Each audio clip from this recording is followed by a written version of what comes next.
guys, we're back for another Dokkan battle video. Today we're going to go ahead and knock out the no item run for Red Zone Cooler. Now, Red Zone Cooler is definitely pretty tough. I think as of right now, Cooler is bugged on Global, however. Now, I tweeted this out and people didn't understand, but this first phase is pretty, honestly, he's quite difficult on both JP and Global. But then the second phase Cooler, the final form Cooler, apparently right now on Global, until they update it, he doesn't super attack. Right, this AGL Cooler will still super on Global as well, but he doesn't super in his final form, apparently, right? And that's where Cooler is really, really devastating. But this Cooler right here, this guy is hitting harder right away than like any other, no Red Zone boss hits harder than this Cooler, like right at the start of the fight. So you do have to be very, very like ready for this, right? And honestly, like they kind of, this Cooler fight I think is way tougher than Frieza, because not only, right, is Cooler hitting harder at the start right here than basically any other Red Zone boss, but he also has pretty nasty type coverage. I talked about this with Frieza. Against Frieza, you want to run a lot of int characters. And while it is true that Frieza does have an AoE in his physical phase, it's so early on in the fight that it doesn't really matter too much. Our opening rotations weren't the greatest, right? Future Gohan is dominant, but he does need to build up a little bit, right? And of course, he gets a lot better with Trunks on the rotation as well. And, you know, again, the point I'm making is how ridiculous his Cooler is turn 1, right? The damage he does is ridiculous. I think Cooler, like, this is, like, the hardest hitting boss turn 1 in, like, pretty much any event, I believe, is this Cooler.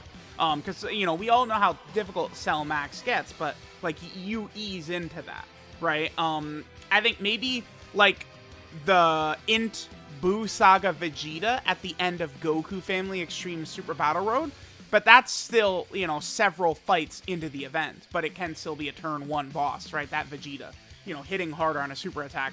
This Cooler's ridiculous. And again, his type coverage is pretty strong because, you know, you want tech characters to be able to take these hits because, you know, stacking characters, like if Namek Goku got super by this Cooler, you would probably maybe die in one hit, like, right? Like if he got hit by this Cooler right away.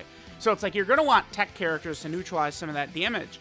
But if you overload on tech characters, then you're going up against Int Final Form Cooler, and his super attack hits basically on the level of Omega Shenron. Omega Shenron, his super attack, I believe, hits a little bit harder than Final Form Cooler, but it's very, very close in terms of damage. So what we have is just a tough fight. This feels to me like a harder version of the Janemba fight, where Cooler is not really doing any gimmicks. The only real gimmick he has, I guess, well, I guess he has two. He stuns in this first phase right here, and then he does get a little bit of extra damage in final form after he super attacks, because he does raise his attack on super, right? So it's like you just have to be very ready to come in here with very powerful units and be able to take these hits. Now, the good news, of course, is that Cooler is a movie boss's character. And, you know, we're definitely getting more stages added to this. I think Metal Cooler and Golden Frieza are very likely. They're both going to be movie bosses characters as well. So, Tech God Goku continues to just, you know, be in the right place at the right time with his ability of damage reduction against movie bosses and pure Saiyans. Because here we go, right, where, you know, a lot of these tougher Red Zone fights in this Wicked Bloodline edition are actually going to be movie bosses characters, right?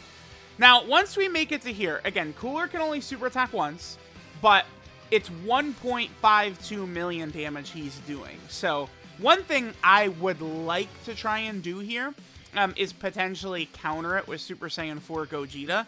If Super Saiyan 4 Gogeta was able to get like a double or triple super first, he would take damage, but like it's not gonna one-shot kill us, right? Again, it would be similar to if Super Saiyan 4 Gogeta 8 Omega Shenron super attack. Think of it like that. But Super Saiyan 4 Gogeta, like being able to dodge a 1.5 million damage super attack is pretty good, pretty important.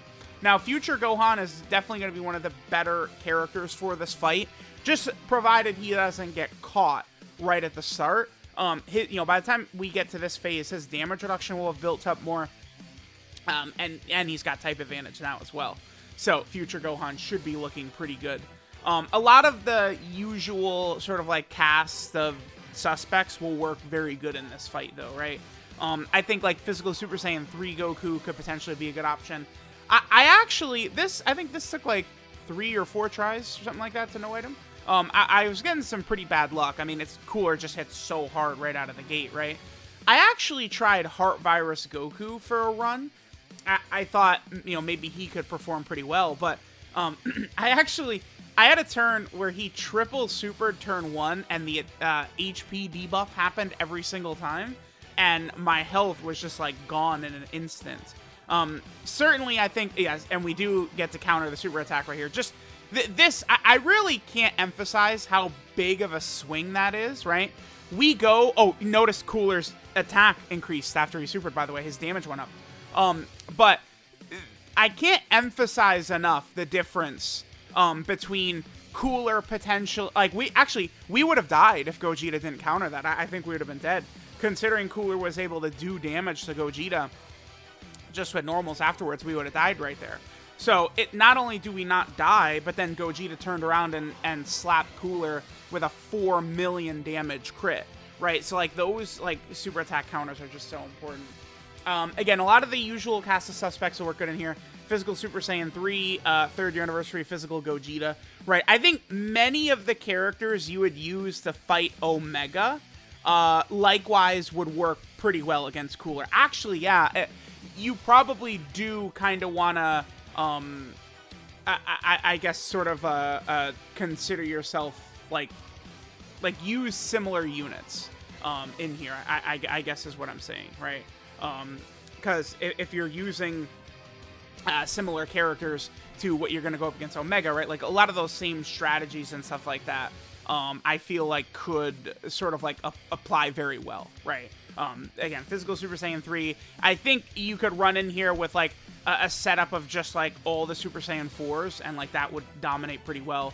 Of course, Int Majin Vegeta, if you've got a Trunks around, Int Majin Vegeta really can be so powerful. The combo Majin Vegeta is so ridiculous, specifically next to Vegeta and Trunks, because Majin Vegeta will create these Int Orbs, and then Vegeta and Trunks, oftentimes are having 500k, 600k, 700k defense. You're able to get 6, 7, 8, 9 Int Orbs, and you're healing hundreds of thousands of HP, right? Majin Vegeta just works so well with them. And of course, the LR Gods. The LR Gods and LR Super Saiyan 4 Gogeta, right? Provided you're not running them in slot 1, they're ridiculously like they're just so powerful that they're still crushing it, right? Even type disadvantage. Like, LR Super Saiyan 4 Gogeta will work fine against an STR enemy as of right now, and the LR Gods will work fine against an Int enemy as of right now, because their design is just so good. It's just they're getting so much of their defense on super attack, so it can be a little bit risky running in like slot 1 and stuff like that. Against these recent tough bosses, Omega, Broly, Cell Max, now this Cooler, you pretty much can't even tank in slot 1 unless you, A, have type advantage, or B, you have damage reduction, guard, or dodge, right? Like, characters don't just have, like, 1.5 million defense until you get, like, 10 turns deep and shit like that, right? So, in order to hold down slot 1, like, we are at that point where just a character having defense is not enough, right? Like, it is, I think, for, like, slots 2 and 3, right? But, like, in slot 1, you actually do need guard, damage reduction, or dodge, right? Like, you pretty much have to, because you're not tanking these super attacks from these level of bosses with just a defensive stat anymore. It's just not the way it works. So, that's why these characters, man, that have any of those abilities are just so important, right? And that will allow a character like Super Saiyan 4 Gogeta right here to spread his wings and really, really dominate. So, I mean, we can see Super Saiyan 4 Gogeta was potentially the MVP here. I mean, him or, of course, Vegeta and Trunks with how powerful they are. So, let me know what you guys think. again, I believe as of right now, this is a pretty free run on Global because Cooler does not super attack during this phase on Global right now. And, you know, we saw during this run how Cooler's damage increases, even his normal damage increases after he does his super attack. But there's this fight. I'm very excited to see Metal Cooler and Golden Frieza. I'm thinking are going to be harder than Cell Max. Like it definitely looks like that because this Cooler, I don't know. You maybe could talk me into putting Cooler as the second hardest Red Zone fight. He's definitely not harder than Broly, but like, is Cooler harder than Omega? Maybe. He might be, right? So it's a very important thing to keep in mind right there. So let me know what you guys think of the no item run against Cooler. Thanks guys for watching, and I'll catch you guys next time.